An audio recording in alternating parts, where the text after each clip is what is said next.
Gue yakin di dunia ini nggak ada manusia yang mau rugi, Pak. Termasuk ketika di depan dia udah memprediksi ada kerugian, dia akan meminimalisir kerugian itu sekecil mungkin. Termasuk dengan menghalalkan segala cara.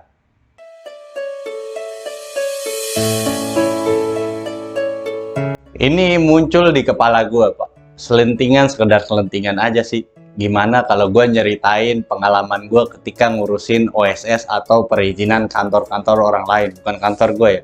Karena di kepala gue tuh mikir, Pak, gue banyak banget nih pengalaman yang perlu gue ceritain ke temen-temen gue di YouTube ini, yang gue sebutkan buruh SCBD dan sekitarnya. Karena yang ngurus-ngurus izin tuh rata-rata buru-buru SCBD yang dipaksa sama bos ya, Pak.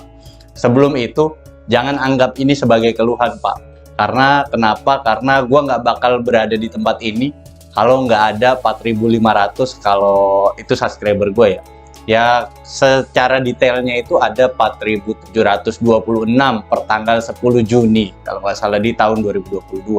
Ya gue nggak bakal bisa meraih beberapa mimpi gue yang itu gue bisa raih tanpa kalian. Tapi gue di kesempatan kali ini gue bakal nyeritain keluh kesah gue sebagai orang yang ngurusin izin-izin OSS, Pak, atau NIB orang-orang yang ngechat gue. Oke, nggak berlama-lama lagi, maka kita mulai ke yang pertama.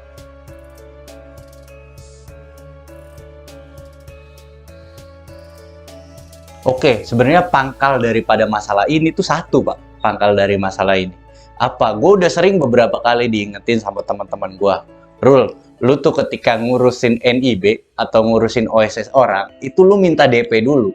Nah, gua nggak pernah tuh mau DP tuh. Kenapa gua nggak pernah mau DP? Yang pertama, gua pernah, Pak, ngerasain jadi karyawan. Betapa sulitnya nyairin uang dari kantor, itu gua tahu tuh. Itu yang pertama. Yang kedua, ketika uang cair dari kantor masuk ke kantong gue, maka si karyawan ini akan bertanggung jawab, Pak. Dia akan bertanggung jawab akan uang itu. Misalkan gua tiba-tiba jadi orang jahat, Pak, oke gua ambil aja uang, gua ambil aja, otomatis apa?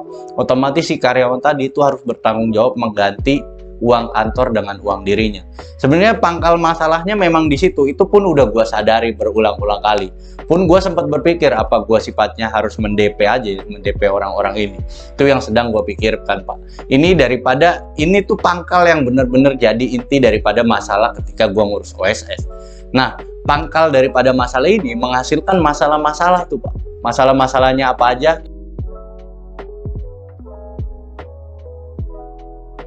Yang pertama, Pak.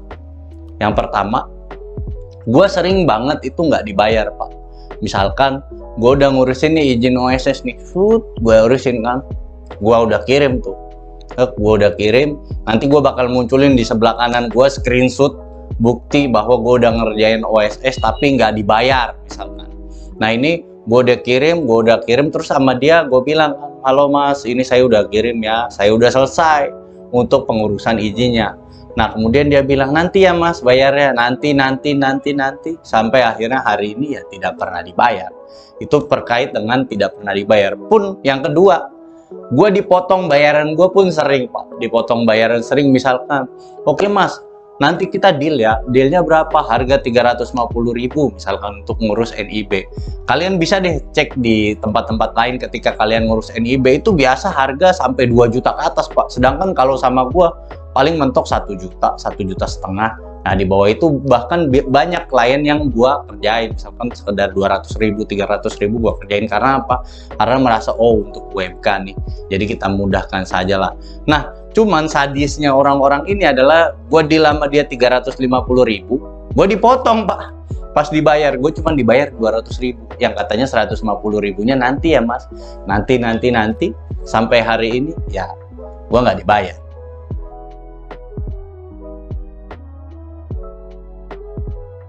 Nah ini adalah masalah yang ketiga, Pak. Gue sering kali dicoba untuk ditipu. Itu kayak gimana? Dicoba untuk ditipu. Jadi ini adalah etika, Pak. Etika ketika kalian misalkan jadi konsultan. Satu hal yang nggak boleh ditanyain oleh konsultan adalah bagaimana cara. Nah, karena banyak banget orang yang nanya ke gua, masalahnya dia ini tuh satu, Pak. Dia buka jasa yang serupa, kemudian mentok, terus dia nanya gua. Bukannya gua pelit ilmu atau kayak gimana, tapi dia ini itu buka jasa Pak. Otomatis ketika dia buka jasa, dia harus tahu ilmunya. Kalau dia nggak tahu ilmunya, ya jangan buka jasa Pak, karena itu bisa nyesatin orang lain. Nah, gue pernah tuh dicoba ditipu beberapa kali sama konsultan lah, yang bilang bahwa, Mas, nanya ini gimana ya, nanya ini gimana ya, nanya ini gimana, sampai akhirnya dia minta praktek. Ya apa yang gue dapat, sedangkan yang dia dapat adalah misalkan uang atau hak-hak lain atau keuntungan-keuntungan lain lah yang dia dapat. Sedangkan gue dapat apa? Gue dapat capeknya dia doang. Dengan cara apa? Dia ngibul-ngibulin gue Pak, ngibul-ngibulin gue untuk nyobain ini nyobain itu. Ya pada akhirnya gue tahu ini orang nyoba-nyoba nipu gue. Itu permasalahan ketiga.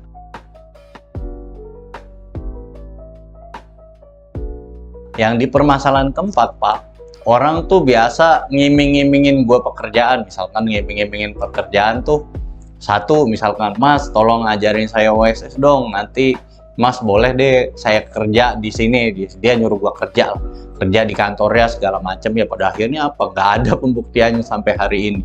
Terlalu banyak orang tuh yang benar-benar mau nipu lah. Intinya begitu tuh. Itu di keluh kesah gua sebagai pengurus OSS. Ini adalah yang kelima Pak, sekaligus yang pamungkas. Gue pernah diancam untuk dihabisin sama orang yang udah pernah gue urus OSS-nya. Jadi karena nggak di DP pertama kali, akhirnya perizinannya sudah selesai, gue kasihlah ke dia. Di minggu pertama, gue bilang, nih Pak, sudah selesai ya perizinannya, saya mohon untuk dibayar. Padahal dari awal tuh gue udah bilang ke dia, ini seikhlasnya aja Pak, karena dia bilang apa, dia nggak punya uang segala macam. Oke, seikhlasnya. Setelah itu gue tagihkan uang secara seikhlasnya itu. Dia bilang nanti ya Mas, nunggu bos saya transfer. Nah gue tunggu sampai sehari 2 hari, terus gue chat lagi nggak direspon sampai berkali-kali. Setelah gue pikir-pikir, ini orang nggak punya duit tapi punya kantor di Kuningan Pak. Itu kan sesuatu hal yang tidak mungkin gitu kan. Itu pemikiran gue. Sampai akhirnya gue agak kesel. Di 2 minggu setelah chat pertama itu gue bilang, Pak, ini semua perizinan saya cabut ya. Gue bilang kan, saya cabut karena kenapa? Karena Bapak tidak ada itikat baik. Seperti ada yang samping nih, ntar gue tunjukin deh. Nah, dia bilang, terus dia balasnya apa? Saya akan cabut nyawa kamu kalau berani cabut perizinan saya. Itu yang pertama. Yang kedua, gue report akun YouTube-mu. Itu yang kedua Pak. Ini gue sampai mikir Pak, ini orang udah diurusin izin, udah selesai, nggak mau bayar, tapi ngancem ngabisin nyawa orang Pak. Itu sesuatu hal yang menurut gua aneh bin ajaib, ada orang sejenis ini di dunia Pak. Ibarat gua udah ngasih jasa gua ke lu, kok lu malah ngancem ngabisin gua. Itu kan sesuatu hal yang menurut gua, buset, nih orang dia bener-bener gak mau rugi sampai dirinya terancam dengan mengancam orang lain Pak. Berharap gua takut gitu, padahal gua ketika diancam melalui chat ataupun secara langsung, gua nggak ada takut-takutnya, mati atau hidup di tangan Tuhan Pak. Gitu. Itu adalah keluh kesah gue tuh sebagai pengurus OSS dari yang pertama sampai yang kelima.